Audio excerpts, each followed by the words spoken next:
السلام عليكم. أهلا بكم في الحلقة التانية من كورس أساسيات الهندسة العكسية. في الحلقة دي هنتكلم عن حاجة مهمة جدا وهي الكومبايل أو المترجم، وهنفهم مع بعض يعني إيه الكلمة دي وإزاي تقدر تحمله وتجهزه عندك على الجهاز علشان تبدأ تشتغل وتطبق بنفسك. وكمان هنبدأ ناخد أول درس بسيط في منطق لغة سي بلس بلس عشان لو دي أول مرة تتعامل فيها مع البرمجة تكون فاهم الخطوات من البداية. مبدئيا إيه هو الكومبايلر؟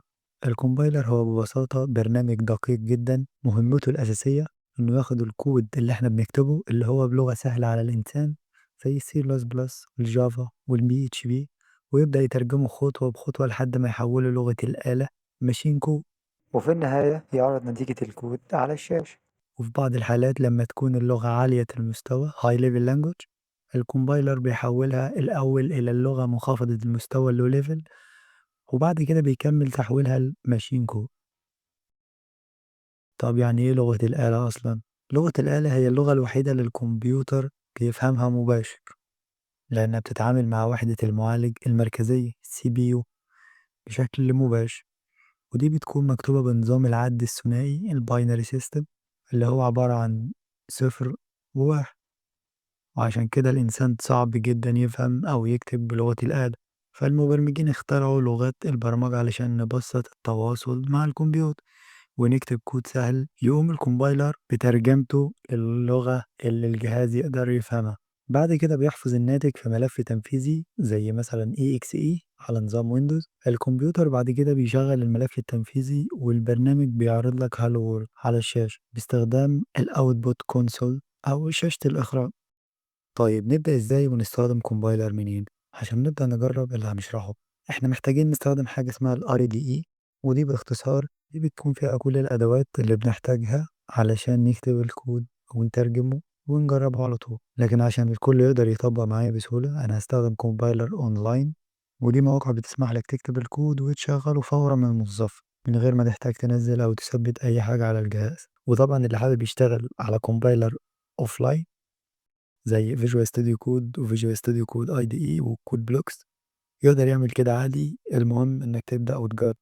لكن انا هشتغل اونلاين علشان الناس كلها تقدر تجرب. طيب وقبل ما نبدأ في شرح الدرس هنتكلم عن حاجة اسمها المين فانكشن. المين فانكشن هي نقطة انطلاق أي تطبيق. أي تطبيق بتشغله بيروح على المين فانكشن ينفذ كل اللي جواها ويرجع كلمة. لو الكلمة اللي رجعت دي غير الصفر يبقى فيه كده خطأ، يعني لو رجع صفر يبقى كل حاجة تمام، لو ما رجعش صفر يبقى فيه خطأ. لو جينا على الرن الزرقاء دي وعملنا رن دوسنا رن هيقول لي successful علشان return زيرو. لو عملنا return واحد مثلا أو return أي حاجة هيجيب لي ايرور. لو رجع زيرو يبقى كده تمام، ما رجعش زيرو يبقى كده في خطأ. وبعد ما فهمنا المين فانكشن عندنا حاجة جديدة الانكلود اي او 3. دي معناها ببساطة استدعاء مكتبة اي او 3. طبعا في مكاتب كتير كل واحدة ليها وقتها وشغلها. خلينا نفصص الكود ده. أول حاجة عندك علامة الشباك دي معناها بري بروسيس، دي بتؤمر المعالج وقت تجميع الكود إنه ينتظر لحد ما تعمل حاجة معينة. هي الحاجة المعينة include بتستدعي مكتبة IO stream بتنسخ محتواها وبعد كده بيتم المعالجة. لو حابب تعرف أكتر عن مكتبة IO stream أو أي مكتبة عموما ممكن تروح في المتصفح تكتب IO stream library in C++، هيظهر لك المكتبة تدوس عليها هيجيب لك هنا الفانكشن اللي تقدر تستخدمها اللي موجودة في المكتب cn cout cr clog، وتقدر تضغط على أي واحدة فيهم وتشوف هي بتعمل ايه. بعد ما كتبنا المين فانكشن واستدعينا مكتبة الاي او ستريم عايزين نعرض رسالة أو أي حاجة، هنروح نشوف الاي او ستريم. عندنا حاجة اسمها out standard output stream، يعني بتستخدم للإخراج cout، ونكتب العلامتين دول ونكتب هنا واحد وننهي السطر end line. end اختصار ل end line، وننهي السطر بسيمي كولوم وهنكررها كذا مرة 3 مرات. وهنيجي دلوقتي هنعمل run. طيب زي ما انت شايف عرض لي 1 2 ال3 مشي line by line، يعني ما جابش ال3 الأول ولا ال2 الأول، لأ، عرضهم مشي سطر بسطر كده وعرضهم. طيب لو مثلًا نسينا الsemicolon دي مثلًا مسحناها وعملنا run هيظهر error والكود مش هيشتغل. لو رجعنا الsemicolon كل حاجة هتبقى تمام وهيعرض. طبعًا نقدر نعرض أي حاجة، نقدر نكتب أي كلام هنا وهيتعرض.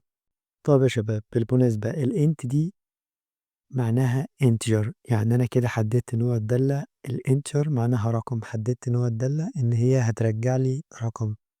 int integer رقم، والرقم هو ده الزيرو، return zero. وزي ما قلنا لو رجعت أي حاجة غير الزيرو هيطلع error. يعني مثلا ما ينفعش أجي هنا مثلا واكتب كلام مثلا، مش هينفع لأن ده مش رقم، مش ده اللي أنا محدده فوق أصلا. فالint طبعا هو في أنواع كتير من البيانات، في integer وفي char وفي float، في حاجات كتير بس لسه هنشرحها بعدين. طيب وآخر حاجة هنشرحها في الدرس ده يا شباب هما العلامتين دول. العلامتين دول هما operator، بنستخدمهم لما نيجي نطبع حاجة أو لما نيجي ناخد حاجة من المستخدم، أو زي ما عملنا هنا لما بنيجي ننهي بيهم السطر. ممكن كمان ما تنهيش السطر بالشكل ده، ممكن تمسح دي خالص كده وتيجي هنا وتعمل طبعا سيمي كولوم، تقفل بسيمي كولوم، وتيجي هنا كده جنب الواحد تعمل العلامة المايلة دي اللي هي فوق الانتر والان، دي كده هتنزل سطر. وكده يكون درس النهاردة خلص. لو عجبك الفيديو أو استفدت متنساش السبسكرايب علشان يوصلك الحلقات الجديدة.